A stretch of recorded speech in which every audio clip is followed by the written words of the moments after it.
Começa agora mais uma edição do Papo com Ela. Eu sou Michele Figueiredo, muito obrigada pela sua companhia. No programa de hoje a gente fala sobre o desafio das mulheres no mercado de trabalho, principalmente quando o assunto é salarial. A diferença de remuneração para homens e mulheres que atuam na mesma função aqui em Mato Grosso chega a 27%. O que isso quer dizer? Nós recebemos menos que eles, embora desempenhemos o mesmo papel. Nas reportagens você confere uma exposição de cerâmica que acontece até o dia 5 de junho. Então você já sabe, pega o teu café e vem comigo conferir o Papo com Ela, que foi feito com muito carinho para você. Dados recentes mostram que Mato Grosso está entre os estados com maior desigualdade salarial do país. Mulheres recebem, em média, cerca de 27% a menos que os homens. O dado acende um alerta sobre as barreiras que ainda dificultam a equidade no mercado de trabalho. Para analisar esse cenário, nossa convidada é Renata Seldin, mentora de carreiras e doutora em gestão da inovação. Renata, muito obrigada por aceitar o nosso convite para que a gente pudesse falar um pouco mais sobre os desafios que as mulheres enfrentam no mercado de trabalho. A gente já tem dados que mostram que, apesar da nossa qualificação, da dedicação que a gente tem para desempenhar as funções às quais nos propomos, ainda existe uma diferença salarial bastante considerável, pensando no Brasil, mas Mato Grosso isso é ainda mais evidente, né? Aqui a diferença chega a 27%. O que justifica isso ainda nos tempos presentes, em que a gente vê cada vez mais as mulheres avançarem na colocação no mercado de trabalho, na busca por postos de liderança? A gente tem diversos fatores que contribuem para essa disparidade salarial. Né? A mulher ela já entra no mercado de trabalho ganhando menos do que o homem, né? Em posições mais baixas ou realmente ganhando menos, e a progressão da carreira da mulher ela é mais lenta do que a masculina. Então, à medida que, se a gente entra já com uma diferença e a gente vai crescendo mais devagar, o homem vai crescendo mais rápido, a boca do jacaré só aumenta, né? E isso fica muito perceptível também nas posições de liderança, né, que a gente vê poucas mulheres ainda ocupando posições de liderança e quando ocupam ganham menos do que os homens. Isso ainda se explica por esse contexto machista que está inserido em vários contextos da nossa convivência, porque assim, se a gente olha para as universidades, as mulheres são as que ocupam o maior número de cadeiras. Se a gente pensa numa pós-graduação, as mulheres também estão mais presentes, né? Se a gente olha para a questão do comprometimento com o mercado de trabalho, as mulheres, sem dúvida, se doam de maneira bastante considerável. Mas sempre vai entrar na balança o fato de que ela precisa ser a responsável pelo cuidado, seja dos filhos, ou dos pais, ou do próprio marido, se tiver alguma situação de intercorrência. Isso é o que pesa para que essa valorização não aconteça também, Renata? Também, né? O machismo, ele existe e ele está nas pequenas coisas do dia a dia, né? Quando uma mulher tenta se posicionar numa reunião e o homem fala por cima dela, né? Ou quando existe um happy hour com só pessoas, só homens e uma única mulher, e ela não se sente num lugar, às vezes nem segura para estar naquele lugar junto com os homens. Os pequenos comentários que são agressões verbais, né, de machismo, que ainda dizem que lugar de mulher é na cozinha, é no fogão, é cuidando das crianças, né? Quando a mulher ela está até mais tarde num lugar, a pergunta é quem ficou com seus filhos, né? E quando o homem está até mais tarde para num lugar é como ele é dedicado. Então, o machismo ele está presente, eu diria que é menor hoje, ainda bem, mas ainda tem vieses importantes presentes. E a própria meritocracia, né, que é algo que eu já não acredito muito, ela é baseada numa forma que é feita para o homem, né? O formato da avaliação ele é baseado no protótipo do profissional masculino.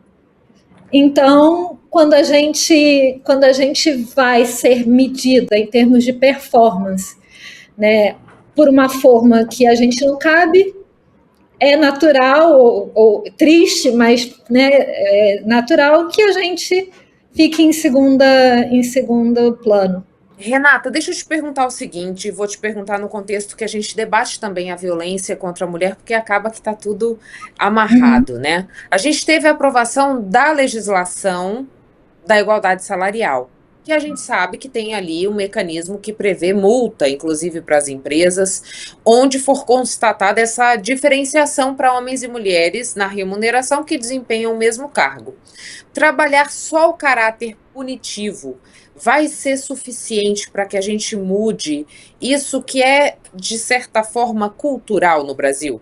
Eu acho que é um bom primeiro passo, porque a empresa ela tem que se preocupar com isso, né? Os dados são gerados diretamente pelo E-Social, então não é um relatório que a empresa tenha que preparar, ele chega ao governo direto, mas as empresas que têm capital aberto, elas colocam também essas informações nos seus relatórios de sustentabilidade, e elas têm a oportunidade de justificar, né, o porquê da disparidade salarial. E o problema é que a justificativa, ela é ainda uma justificativa meio frouxa, né? Assim, é senioridade, é tempo de casa, é performance. E o governo ele não tem como medir isso na realidade, né? Assim, Então, é um bom primeiro passo, mas a gente vai precisar evoluir ainda, né? E é importante também que a gente aumente o patamar do salário das mulheres pensando numa necessidade de autonomia feminina, né? A mulher ela vem historicamente muito dependente do pai, depois do parceiro, né? Até, sei lá, 50 anos atrás, ela não podia se separar, né? Ela não tinha direito a praticamente nada. Então, ainda hoje, para a gente conseguir, nós mulheres termos autonomia e decidirmos sair de uma situação de violência, mudarmos um emprego onde a gente não é valorizado, escolher ter filhos ou não ter filhos, a gente precisa dessa autonomia financeira. E ninguém nunca ensinou isso para a gente, né? Para nenhum brasileiro. Aí, no caso, a gente está em pé de igualdade com os homens, né? A gente deveria ter essa educação financeira desde criança, desde cedo, né? Mas pensando numa possibilidade de diminuir essa diferença, né, de autonomia, é um primeiro ponto, um primeiro passo importante à lei. Renata, a gente conversava um pouquinho antes de começar a nossa entrevista e você contava um pouco da sua trajetória profissional e como você teve uma virada de chave e decidiu que o caminho agora seria ajudar mulheres nesse universo profissional, até para que elas não tenham, por exemplo, que escolher entre estar no mercado de trabalho ou desenvolver a maternidade. Isso é o que a gente ainda presencia nos dias de hoje, e para que a gente tenha esses dois papéis de forma harmônica, as empresas também deveriam olhar com outros olhos o papel da maternidade para essas colaboradoras? Com certeza, esse é um dos fatores que mais distanciam os salários de mulheres e homens, né? No momento que a mulher decide em ser mãe, ou melhor, que a família decide ser mãe, porque é uma decisão também com o pai numa família heterossexual.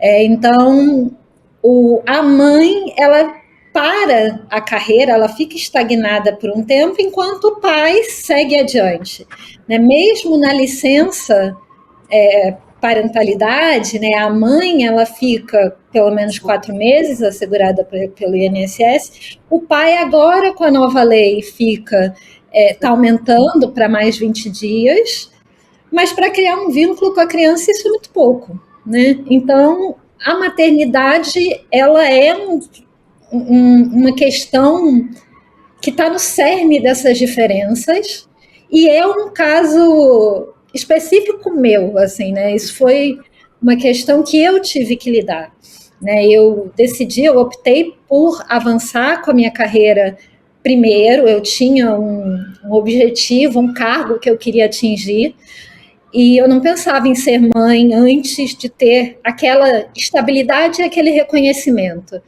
né? E quando eu fui tentar, era tarde demais, né? Eu tinha baixa reserva ovariana, eu nem era tão, né, assim, em termos de idade, eu tinha 37 anos, mas eu tinha baixa reserva ovariana, nunca ninguém tinha comentado isso comigo, nenhum médico, ninguém do RH, né? Tanto que eu escrevi um livro sobre isso, né, para que as mulheres ficassem mais atentas, para que isso não seja uma escolha de né, ou a maternidade ou a carreira. Deveria ser uma possibilidade harmônica, como você falou.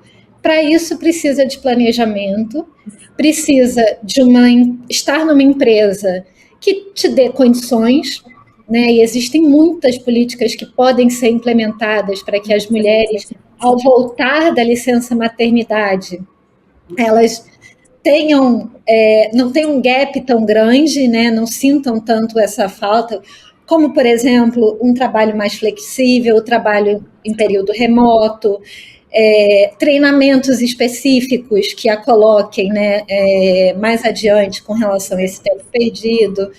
Então, a maternidade, ela ainda, para mim, ela é um dos cernes da questão. Não é o único, né? Com certeza não é o único. Existe uma questão da sociedade machista, como a gente falou.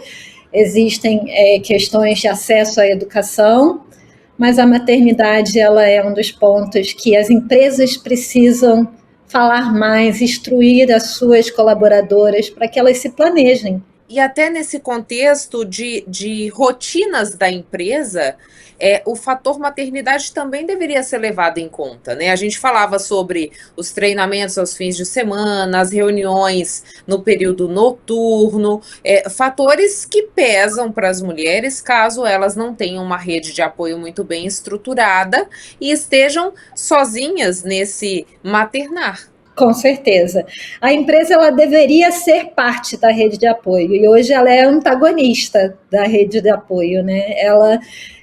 Se uma criança está doente e vai faltar a aula, alguém precisa ficar com ela em casa, normalmente é a mãe que fica. E a mãe poderia tranquilamente, não tão tranquilamente, mas poderia trabalhar de casa, né? E as empresas, elas precisam ser flexíveis a esse ponto, né?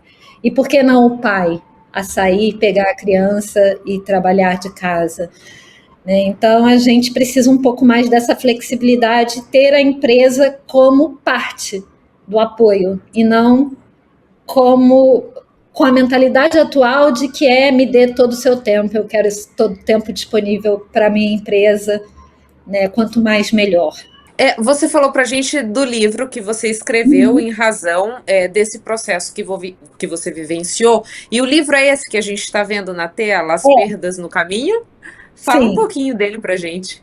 Ele conta um pouco da minha trajetória de carreira, né? Ele começa quando eu estava treinando para correr a minha maratona e estava me sentindo um pouco cansada, além do normal, e fui fazer um exame específico, a minha pressão estava muito alta, e a minha médica, minha clínica geral, falou: pare com anticoncepcional. Eu era, né, uma mulher muito bem resolvida, muito aberta, parar o anticoncepcional para mim não era uma possibilidade, porque eu tinha essa meta muito clara de chegar nesse cargo, e minha ginecologista da época simplesmente não estava disponível. Falou: estou de férias, me ligue daqui a um mês. E eu entrei em pânico e eu falei: não posso esperar um mês.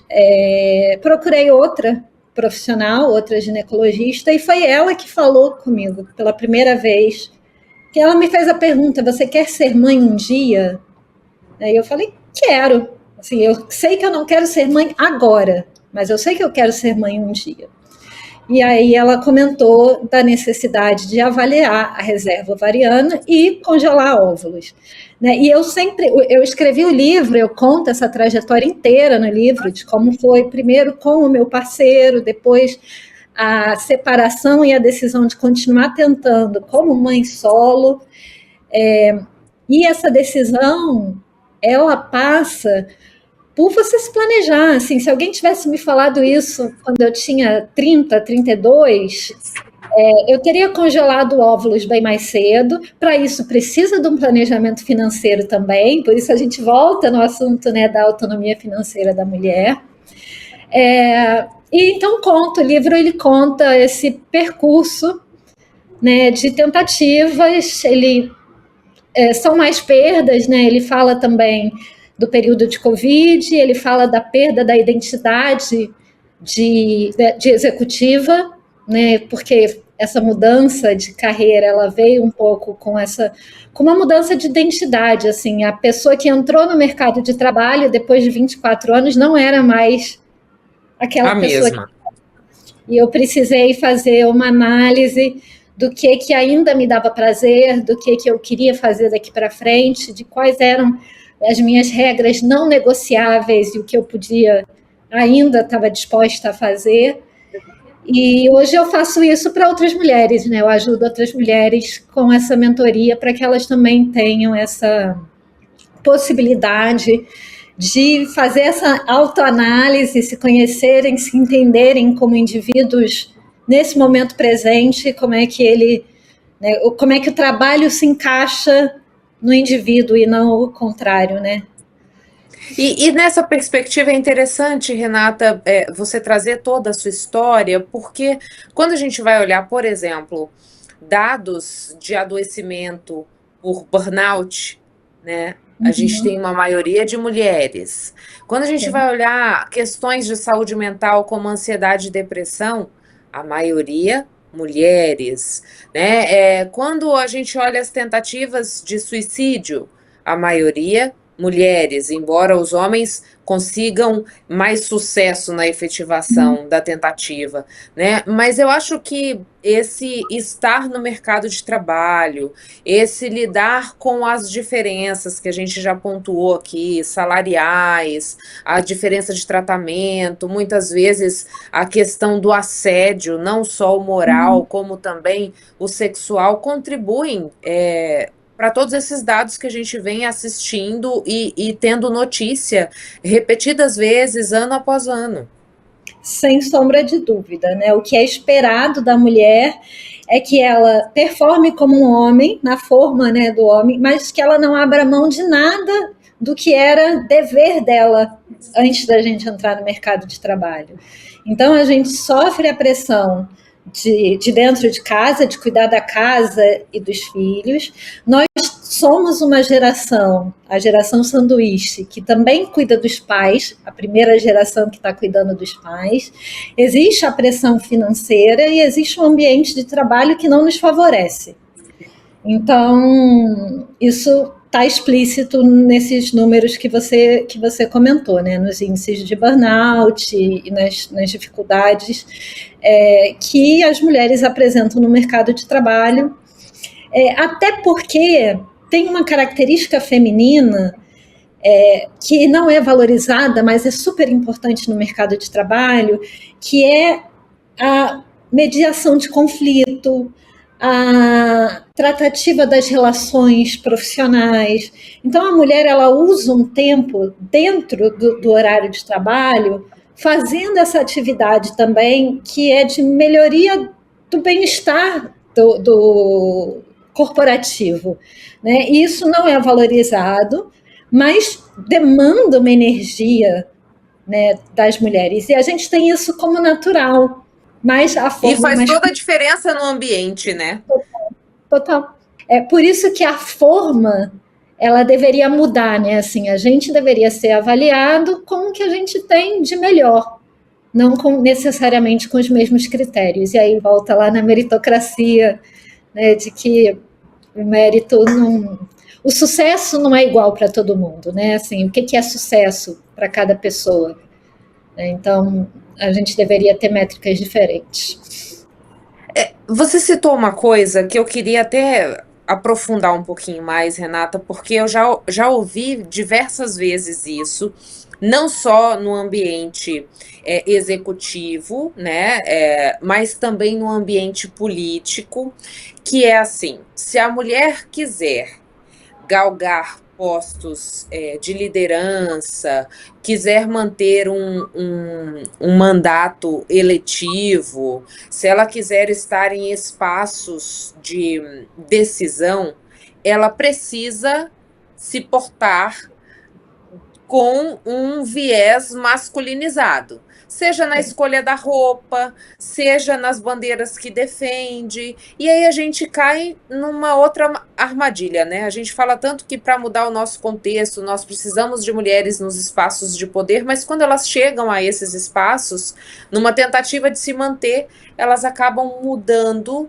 tanto o que defendem, como a forma como se portam e se posicionam. Você acredita que é possível a gente quebrar esse modelo e chegar num estágio em que a gente consiga se reafirmar nesses postos por aquilo que a gente é e pelas características que a gente tem e pelas bandeiras que a gente defende? Eu acho que né? Acho que depende da sociedade. A gente tem outros países em que, principalmente na área política, as mulheres elas têm um pouco mais de igualdade, não é o caso no Brasil. A gente tem sim que se adaptar ao ambiente, mas aos poucos a gente pode começar a falar: isso aqui não é aceitável, né? Então eu lembro de um episódio, agora eu não vou lembrar o nome da deputada ou da senadora que foi abraçada por trás por um colega de trabalho, e ela falou: isso aqui não é aceitável, né? Isso aqui é... Então, cabe a nós também começarmos a colocar esses limites, né? E algumas pessoas falam: não, mas agora está tudo muito extremo, né? A gente não pode nada, precisa de consentimento para tudo. Precisa, porque a gente, como sociedade, ainda não aprendeu, né, qual é esse formato ideal.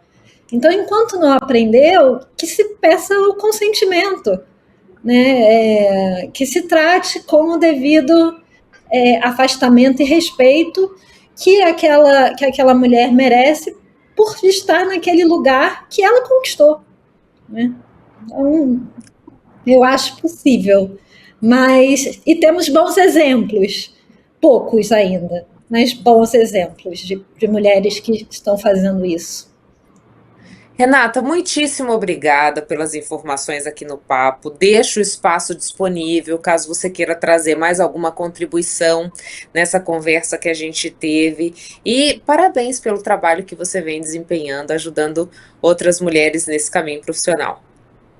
Muito obrigada pelo convite, adorei estar aqui com vocês. Eu sou boa de papo, adoro uma conversa. Então, para quem quiser continuar essa conversa, pode me procurar nas redes sociais, né? Eu sou muito ativa principalmente no Instagram, no LinkedIn, né? Como Renata Seldin, eu sou a única que existe no mundo, tenho essa sorte, então é fácil me achar. E adoro trocar, então quem quiser pode me chamar, pode buscar meus livros também, que estão disponíveis na Amazon e nas principais livrarias online, e estou aberta aos novos papos. Muito obrigada, Renata. Gente, vocês já pararam para pensar no quanto Mato Grosso melhorou? Parece até que foi há muito tempo, mas há 8 anos o governo estava quebrado. Salário atrasava, as escolas eram de lata e as UTIs fechavam. Por isso eu sempre digo, é fundamental saber cuidar das contas e é aí que os resultados aparecem. A educação estadual saltou da 22ª para a 8ª melhor do Brasil com muito trabalho e investimento. O governo entregou 50 escolas novas e está construindo outras 65. E não é só isso. Nossa cidade recebeu ônibus escolares para garantir o transporte dos alunos, sem contar nas oportunidades. Todo ano, os 100 melhores alunos fazem intercâmbio para a Inglaterra com tudo pago, e os profissionais da educação recebem 14º e 15º salário, quando atingem metas. Não dá para negar, tá muito melhor viver em Mato Grosso. O Papo faz um breve intervalo e volta já. Não saia daí.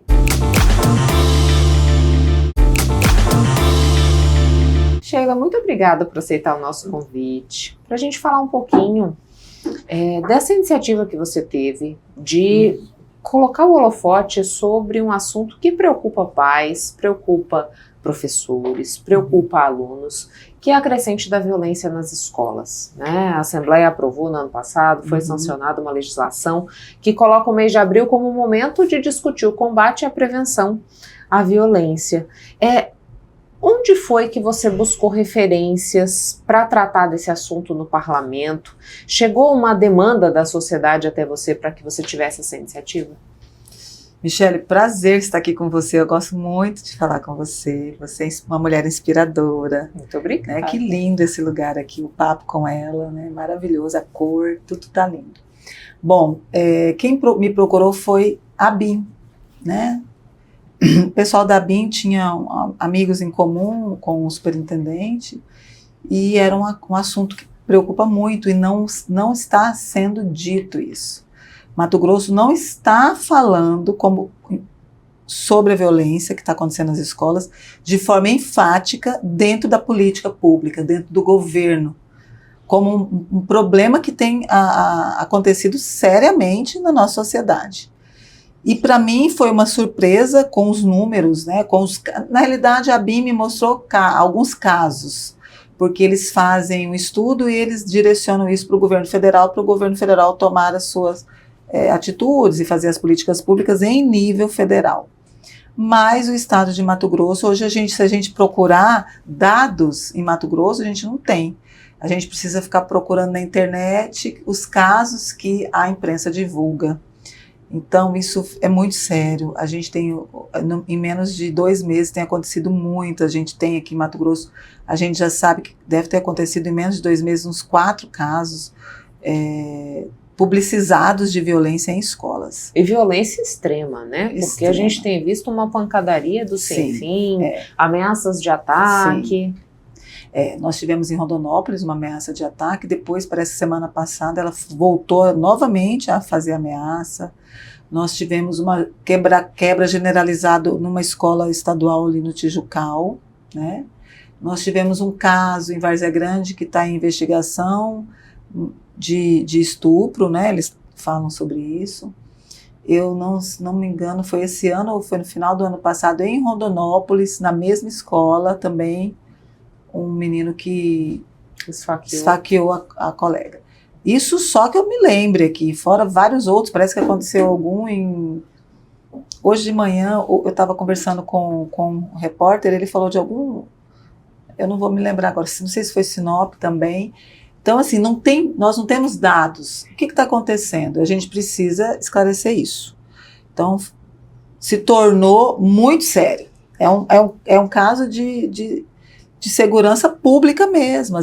Você é mãe, você manda seu filho para a escola, independente de qual escola seja, se é municipal, se é estadual ou se é particular, seu filho tem que ter segurança. Você não pode ir lá, não é um lugar não é um ringue de brigas, tem que ser de segurança, de acolhimento, e não é isso que a gente tem visto. Sheila, agora, conversando com pessoas que lidam com a educação há muito tempo e até falando desse aumento do índice da violência dentro das escolas, elas são categóricas em dizer assim: a escola reflete o que acontece fora. Então você tem aqui uma manifestação do que a gente está vivenciando enquanto sociedade. E a gente sabe que Mato Grosso viu, por exemplo, o avanço bastante significativo das facções criminosas, com registros de episódios muito violentos nesses tribunais do crime. Você acredita que isso justifica, ou isso é o que tem refletido nessa realidade vivenciada no ambiente escolar? Acredito que sim. Acredito muito. Quando você começa a estudar, eu li alguns artigos, tem um artigo muito importante que tem da Unicamp, eles dizem assim: tem muitos adolescentes que vão refletir o ambiente que ele vive em casa, tem muito problemas mentais. Quando a gente diz problemas mentais, significa uma síndrome do pânico, uma depressão, uma rejeição, TOD, vários, bipolaridade. Isso tudo, o que acontece no ambiente familiar vai refletir em casa. E tanto é que a gente viu as meninas lá em Altaraguaia, ano passado, elas estavam agindo como faccionadas, mini facções dentro da escola, e a menina aceitou ser punida, porque ela acho que era uma coisa de um sorvete, de um refresco, então ela aceitou ser punida por ela pertencer àquele grupo. Então, assim, totalmente o reflexo do que vem acontecendo no nosso estado, totalmente. E quando a gente se propõe, como a legislação que você submeteu à Assembleia foi aprovada, a criar espaços para debate, para pensar em políticas públicas, isso traz a atenção para esse tema, porque você começou a conversa com a gente dizendo assim, a gente não escuta falar, né? A gente não dá a devida importância, a devida atenção para o assunto. Então, Michele, essa legislação ela surgiu a partir de uma audiência pública feita ano passado, enquanto eu estava como deputada na Assembleia Legislativa. Vamos fazer uma audiência pública, trazer os principais atores, aí você tinha todo o grupo de segurança do Estado, nós tínhamos professores da rede estadual, da rede particular, a BIM, é óbvio, né? A BIM Brasília também participou online para falar da experiência que eles têm em todo o país e principalmente aqui em Mato Grosso. Por que a gente fez o seminário? Porque eu comecei a prestar atenção, falei, gente, a minha lei é uma lei interessante, não é uma lei fútil, é uma lei muito interessante que está muito necessária, porque olha, a gente já aconteceu 3 a 4 casos só esse ano e só fica pela a indignação da sociedade e a imprensa falando. Eu não sei o que o Estado efetivamente está fazendo. Não sei. E aí eu fui verificar se estava acontecendo alguma atividade dentro do ambiente escolar, porque a gente precisa trazer essa conversa. Quando você traz essa conversa, o aluno reflete, peraí, eu tenho que ter mais um cuidado, tem alguém prestando atenção nisso, né? Então, quando a gente fez o seminário, foi pensando nisso. Tem uma lei, tem um problema, esse problema tem que ser resolvido de alguma forma, ou começar a falar deste problema, como foi com os casos de feminicídio, né? Enquanto não começou essa campanha massiva de todas as mulheres, de todos os níveis sociais, de todos os poderes, falando do feminicídio, a gente não tinha ninguém falando. Começou a falar. Não tinha ação efetiva. Não tinha ações efetivas. Agora você tem Caliandra, você tem procuradorias da mulher espalhadas por todos os municípios do estado de Mato Grosso. Temos uma procuradoria da mulher na Assembleia Legislativa. A mesma coisa nós temos que fazer em relação à violência nas escolas, porque você está criando um cidadão. Que cidadão é esse? E que ambiente escolar é esse que você manda seu filho sem ter certeza que esse menino vai voltar intacto para casa? E intacto física e psicologicamente. E era isso que eu ia lhe perguntar, Sheila, porque assim, quando a gente pensa em violência, muitas vezes, comumente, nossa mente nos leva lá para a violência física. Sim. Só que a gente sabe que o bullying e o cyberbullying também tem um papel considerável nos registros ou nesse ambiente violento que se caracteriza dentro das escolas. E agora não é só dentro da escola, porque com o cyberbullying isso ultrapassa os muros, né? Qual é o peso dessas práticas nesse contexto? Nesse estudo da Unicamp fala muito sobre isso. Essa criança que ela faz parte de... Ela é diferente dos iguais, né? Então, o que a criança acha que é diferente? É usar um óculos.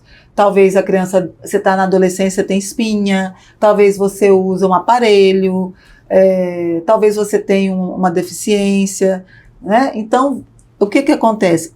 Esses grupos, muitos desses grupos que se sentem rejeitados pela maioria, eles vão achar onde o aconchego? Eles vão na internet. Então, eles vão lá para a Deep Web, eles vão para o Discord, eles vão para o TikTok, eles vão também muito para o Telegram, que o Telegram é um lugarzinho mais aberto, né?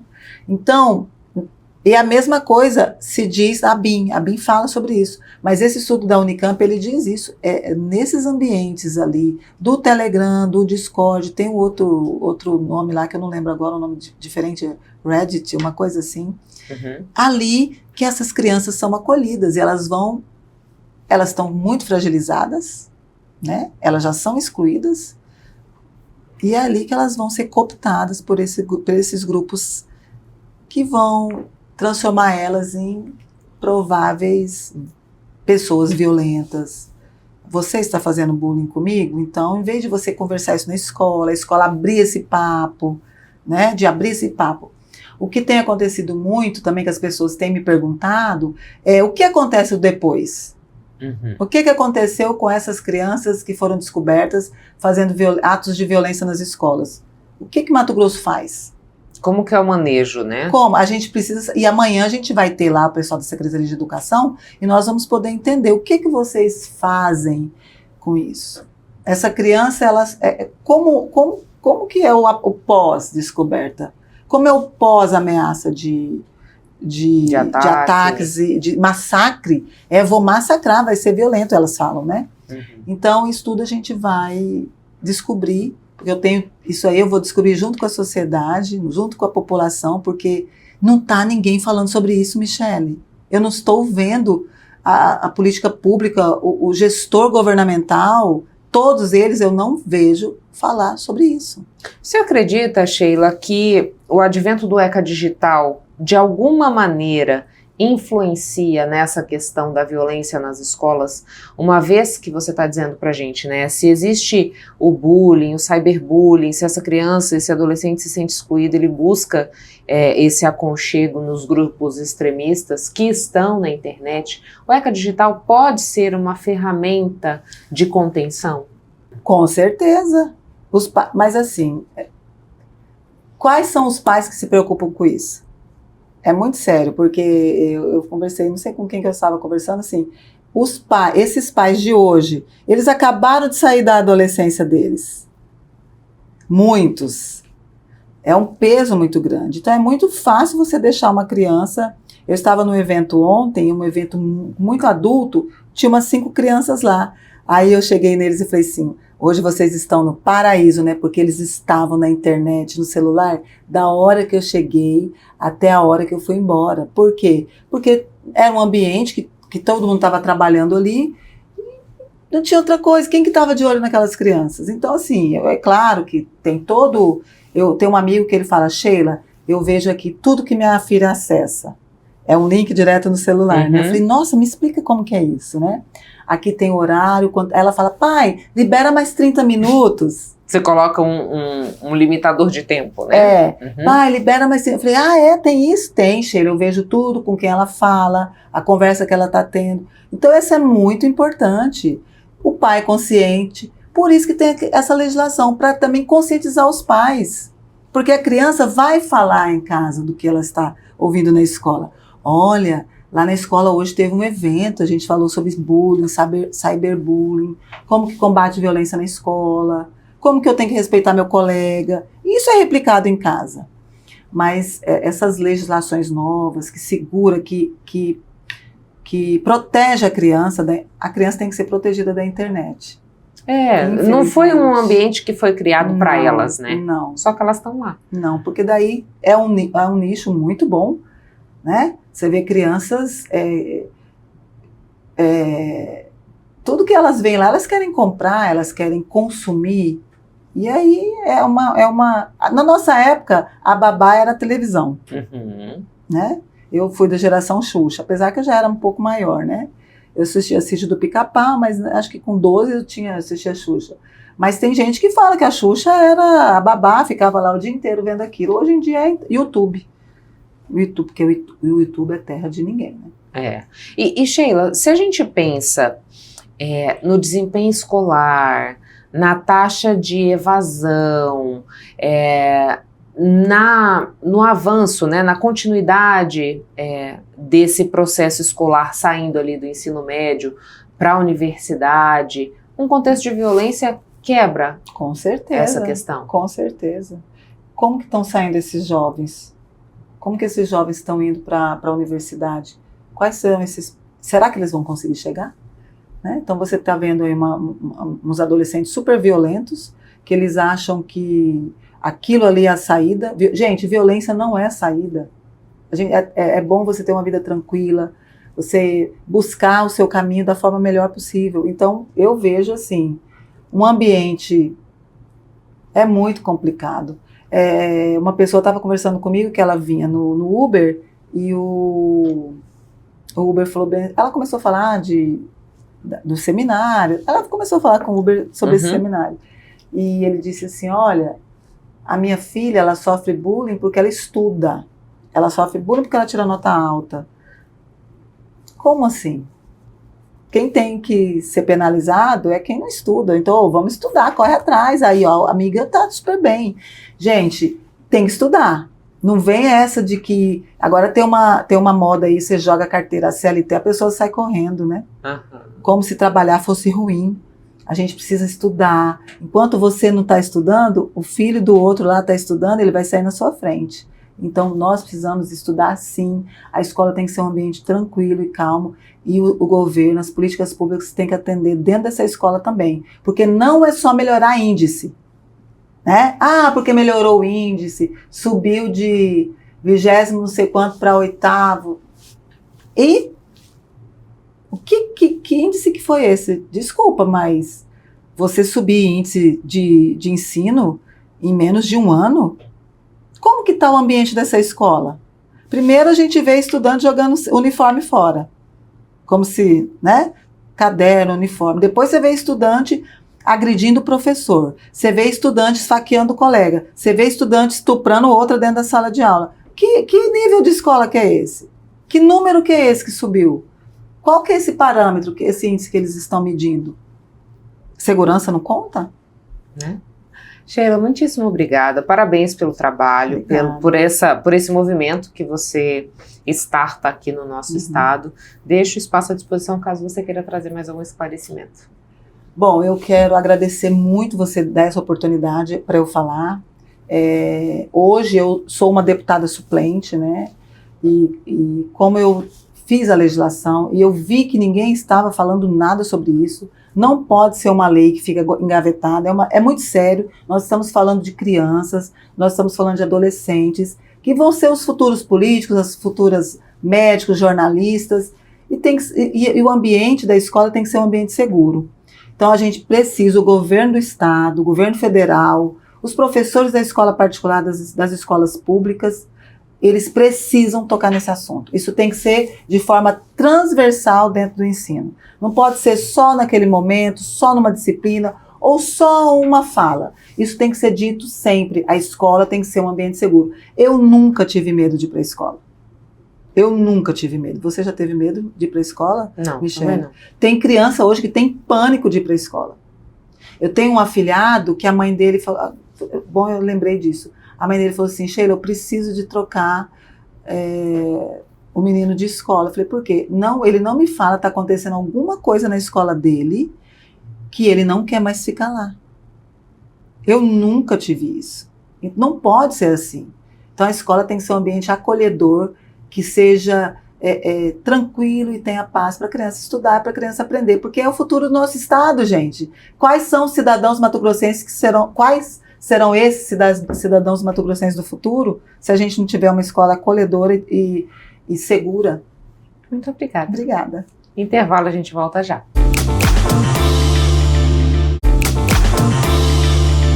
Sabe, todo esse conteúdo que a gente produz aqui no Papo com Ela, ele também fica disponível no nosso canal no YouTube para você ver e rever quantas vezes quiser e compartilhar com outras pessoas para que as informações que a gente divide aqui cheguem cada vez mais longe. E para isso, deixa eu te fazer uma pergunta. Você já está inscrito ou inscrita no nosso canal? Ainda não? Então, pera, sempre há tempo. E para facilitar a tua vida, a gente criou esse caminho que aparece aqui na tua tela através desse QR Code. Basta mirar a câmera do celular para ele, que ele já vai te dar certinho o local onde você precisa clicar para se inscrever lá no nosso canal no YouTube e fazer parte dessa comunidade que está com a gente online. Sabe outro lugar que você também consegue acessar o nosso conteúdo? É no site nossarepublica.com.br. Exposição Casulos, da ceramista Cândida Ferreira, está em cartaz até o dia 5 de junho com um conjunto de obras inéditas. A arte que nasce da terra e dialoga com a própria natureza.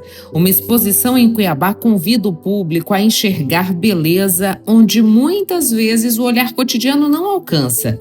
É a mostra Casulos, da ceramista Cândida Ferreira, em cartaz no Museu de História Natural de Mato Grosso. Com obras inéditas, a exposição propõe uma imersão em formas orgânicas e processos naturais, explorando texturas, estruturas e elementos inspirados diretamente no meio ambiente. A proposta faz parte do conceito de ecoarte, uma vertente que une expressão artística e consciência ambiental. A inspiração surgiu na casa onde eu fui morar, em Nossa Senhora do Livramento. Eu fui morar numa fazenda, numa terra lá, e as vespas já moravam lá. A casa era toda ocupada por casulos de vespa. Então, eu já fazia cerâmica há muitos anos, né? Eu já faço 10 anos que eu faço cerâmica. E eu percebi que eram casulos de barro. E aí, claro, eu falei, será que isso dá para queimar? Porque cerâmica, né, são 2 queimas, é um processo, né, longo. Então, será que isso dá para queimar? E comecei a experimentar com os casulos e vi que eles eram bastante resistentes para queima. E aí eu comecei a incorporar esses casulos na minha obra, né?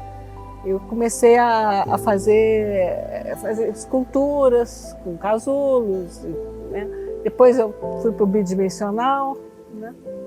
E eu achei que foi ficando muito bonito. A partir dessa experiência, além das argilas naturais, foram incorporadas às obras cinzas. A artista propõe uma reflexão. E se a criação não fosse apenas humana? E se a arte também fosse resultado de uma construção conjunta com outras formas de vida?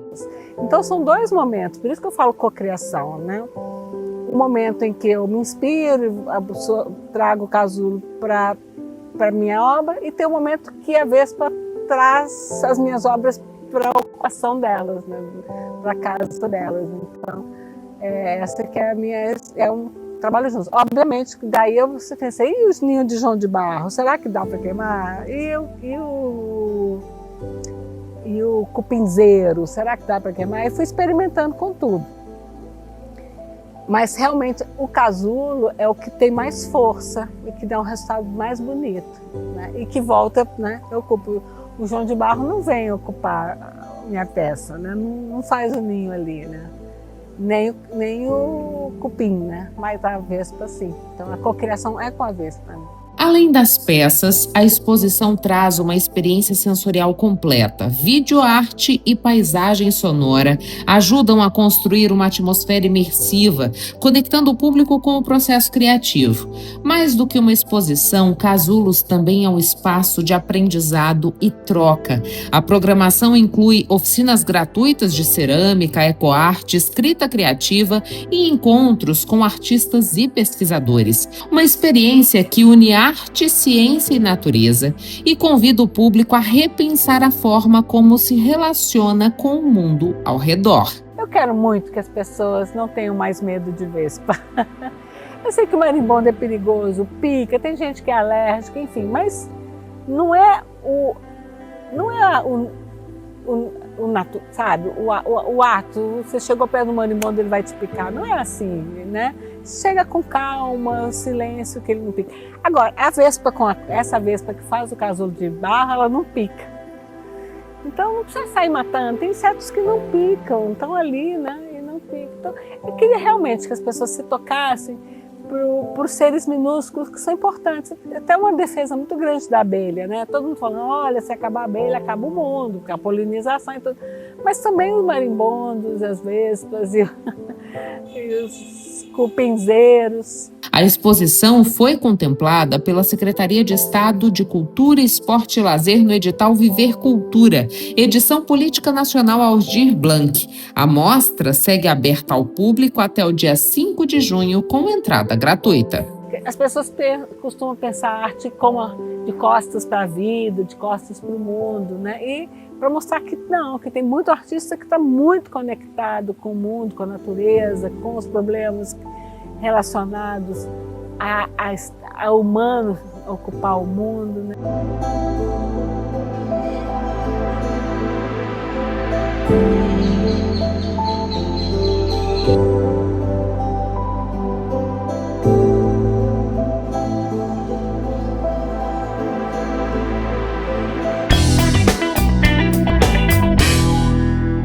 Em um mercado que não para de crescer, uma oportunidade surge para transformar vidas e ampliar a presença feminina em uma área ainda dominada por homens. O Instituto Federal de Mato Grosso abriu 30 vagas para um curso gratuito de instaladora de sistemas fotovoltaicos, voltado exclusivamente para o público feminino. Então, esse programa, eles têm essa intenção de capacitar, dar essa qualificação profissional para as mulheres e também fornecer autonomia financeira para elas, porque o objetivo maior do curso é inserir mulheres em áreas tecnológicas onde essas mulheres ainda têm pouca entrada, tá? Que é o caso do sistema de energias renováveis, que está em crescimento nos últimos anos, esse crescimento acelerado. Essas meninas, elas vão poder atuar tanto na área de manutenção quanto na área de instalação, mas que eu acho importante falar que na área de vendas, às vezes você não quer mesmo só trabalhar, né, de fato, na área, mas pode atuar na área de vendas também. A formação é destinada a jovens de 15 a 29 anos e tem duração de até 4 meses. As aulas são presenciais no campus Cuiabá Octaíde Jorge da Silva. Terão início no dia 11 de maio, com encontros no período noturno durante 4 meses, de segunda a sexta, das 5h30 da tarde às 9h30 da noite. E as aulas práticas acontecem aos sábados. Ao final, as participantes recebem certificação profissional com carga horária de 200 horas, aptas a atuar na instalação e operação de sistemas de energia solar. E para garantir que mais mulheres consigam participar, o curso oferece apoio além da sala de aula. As alunas recebem uma bolsa mensal de R$ 300 durante o período de formação. E quem tem filhos entre 3 e 8 anos conta com suporte. O IFMT, ele tem o que a gente chama aqui de cuidoteca. A cuidoteca é um espaço onde as mães podem deixar as suas crianças de 3 a 8 anos enquanto elas desenvolvem as atividades em sala de aula. Então nós temos esse diferencial, tá? Que é o espaço para cuidado com as crianças durante o período de aulas. A iniciativa faz parte do programa Asas para o Futuro, em parceria com o Ministério das Mulheres, e busca reduzir desigualdades em um setor estratégico para o desenvolvimento sustentável. As inscrições são gratuitas e seguem abertas até o dia 1º de maio por meio de formulário online. A única exigência é que as mulheres tenham cursado o Ensino Fundamental 2, ou seja, do 6º ao 9º ano. Cecília integrou a primeira turma formada pelo IFMT e reforça o convite para que mais mulheres absorvam esse conhecimento, que pode abrir várias portas. Fazer um curso eu acho que vale muito a pena. No começo eu vi muitas alunas falando, nossa, será que vai valer a pena mesmo? Mas aquelas que chegaram até o fim falaram, olha, que bom que eu cheguei até o final. Eu não tive nenhuma das colegas que falou, nossa, eu não acho que valeu a pena. Sempre teve uma resposta boa vindo de todo mundo. Porque a gente abre muitos caminhos com isso, né? Querendo ou não, uma formação nessa área, que com certeza vai ser muito usada no futuro, ela abre muitas portas, é muito importante. As meninas, elas podem entrar no site do IFMT, no painel de editais, e lá tem todas as informações do curso. E aí lá nesse painel de editais vai ter, junto com o edital, vai ter o formulário de inscrição. É só preencher o formulário de inscrição. Nós temos 30 vagas, que eu não falei ainda, né? São 30 vagas para essa turma. Já formamos a primeira turma, está aqui a nossa aluna Cecília. Então nós formamos a primeira turma e agora nós estamos montando aí a segunda turma para formar nos próximos meses. Chegamos ao fim de mais uma edição do Papo com Ela. Eu agradeço a você que ficou comigo até esse momento. É sempre uma honra e satisfação poder contar com a sua companhia. Mas antes de ir embora, eu quero te fazer um pedido. Siga o Papo com Ela no Instagram, no Facebook, inscreva-se no nosso canal no YouTube e nos ajude a fazer o programa. Me conte o que você gostaria de assistir aqui no Papo com Ela. Para isso, você pode mandar mensagem pelas nossas redes sociais ou e-mail nesse endereço que aparece aí na tua tela. Tenha um excelente fim de semana. Sexta que vem eu estou de volta esperando mais uma vez contar com a sua companhia. Um beijo e até lá.